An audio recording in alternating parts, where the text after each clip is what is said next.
Hello दोस्तों, आपका स्वागत है डी के अमेजिंग नॉलेज पर। आज का टॉपिक है भगवान विष्णु के चतुर्थ अवतार नरसिंह के बारे में रोचक कहानी।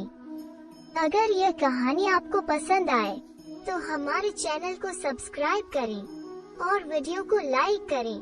तो शुरू करते हैं। हिरण्याक्ष के भाई हिरण्यकश्यप ने जब अपने भाई की मृत्यु की खबर सुनी तो वो क्रोध से भर उठा था। उसने भगवान विष्णु से प्रतिशोध लेने की कसम खाई थी।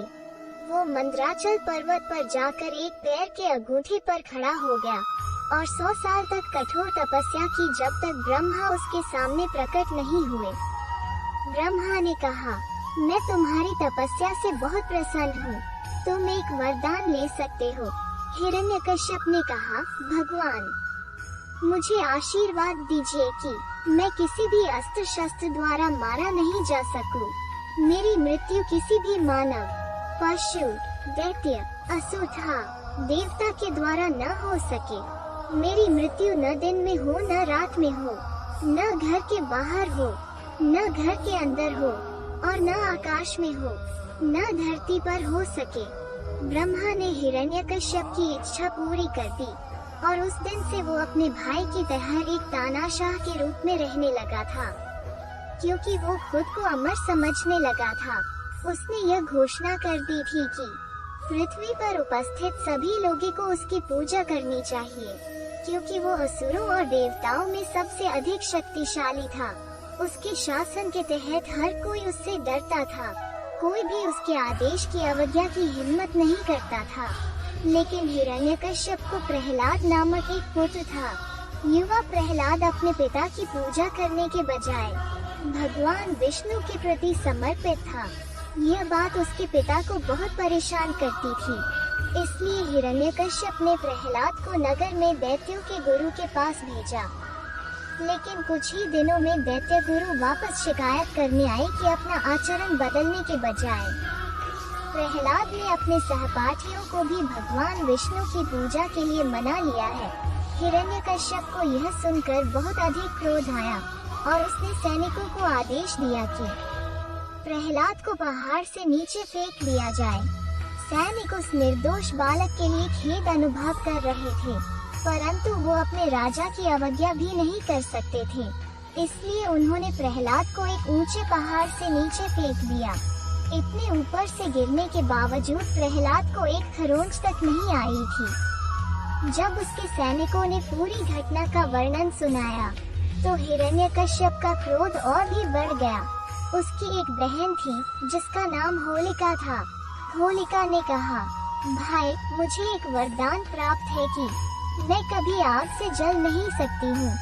यदि आप अनुमति दें तो मैं प्रहलाद को अपनी गोद में लेकर चिता में बैठ जाऊंगी। वो कुछ ही पलों में जलकर राख हो जाएगा। राजा सहमत हो गया। होलिका प्रहलाद के साथ उस जलती हुई चीता में बैठ गई। लेकिन तभी एक और चमत्कार हुआ। होलिका ने चीखना शुरू कर दिया क्योंकि उसका वरदान असफल हो गया था। वो जलकर राख में परिवर्तित हो गई, परंतु प्रहलाद को कुछ नहीं हुआ था। वो सुरक्षित रूप से आग में बैठा था। हिरण्यकश्यप ने गरजते हुए कहा, मैं तुम्हारे भगवान को चुनौती देता हूँ कि वो मुझे परास्त करे। कहाँ है तुम्हारा भगवान? क्या वो मुझसे भयभीत होकर कहीं छुप गया है? प्रहलाद ने कहा, पिताजी, भगवान विष्णु कभी भयभीत नहीं होते। वो सर्वशक्तिमान है, वो हर जगह है। हिरण्यकश्यप ने कहा, हर जगह? क्या वो इस खंभे में भी है? प्रहलाद ने कहा, हाँ पिताजी, वो इस खंभे में भी है। हिरण्यकश्यप ने खंभे पर मुक्का मारा और वो खंभा टूटकर जमीन पर गिरने लगा। उसके अंदर से शेर के मुंह वाला एक बड़ा प्राणी बाहर आया, जिसका आधा शरीर मानव और आधा शरीर शेर का था। वो जोर से गरजा और अपने दोनों हाथों से हिरण्यकश्यप को अपने सिर के ऊपर उठा लिया। वो दुष्ट राजा को उठाकर द्वार पर ले गया और महल की दहलीज पर बैठ गया। उसने राजा को अपने घुटने पर रखा और सूर्य के ढलने के वक्त अपने पंजों से उसकी छाती फाड़ दी। हिरण्यकश्यप की मृत्यु हो गई, क्योंकि वो न तो घर के बाहर था और न घर के अंदर था, बल्कि द्वार पर था। जिसने उसे मारा वो न तो मानव था और न ही पशु था, और मानव पशु ने उसे अपने पंजे से मारा था। इसलिए किसी हथियार का प्रयोग नहीं हुआ था। यह न तो रात थी और न ही दिन था, बल्कि यह शाम था, और वो मानव पशु के घुटनों पर मरा था, जो न तो धरती थी और न ही आकाश था। प्रहलाद मानव पशु के आगे झुक गया, क्योंकि वो भगवान विष्णु थे। भगवान विष्णु के आधे मानव और आधे शेर के अवतार को हम नरसिम्हा अवतार के रूप में जानते हैं। भगवान विष्णु के हाथों मारे जाने के बाद हिरण्यकश्यप भगवान विष्णु के निवास को चला गया। इस प्रकार उन 4 ऋषियों के श्राप से उसे मुक्ति मिली। ऐसी और कहानियों के लिए हमारे चैनल पर बने रहें और वीडियो को पूरा देखने के लिए धन्यवाद।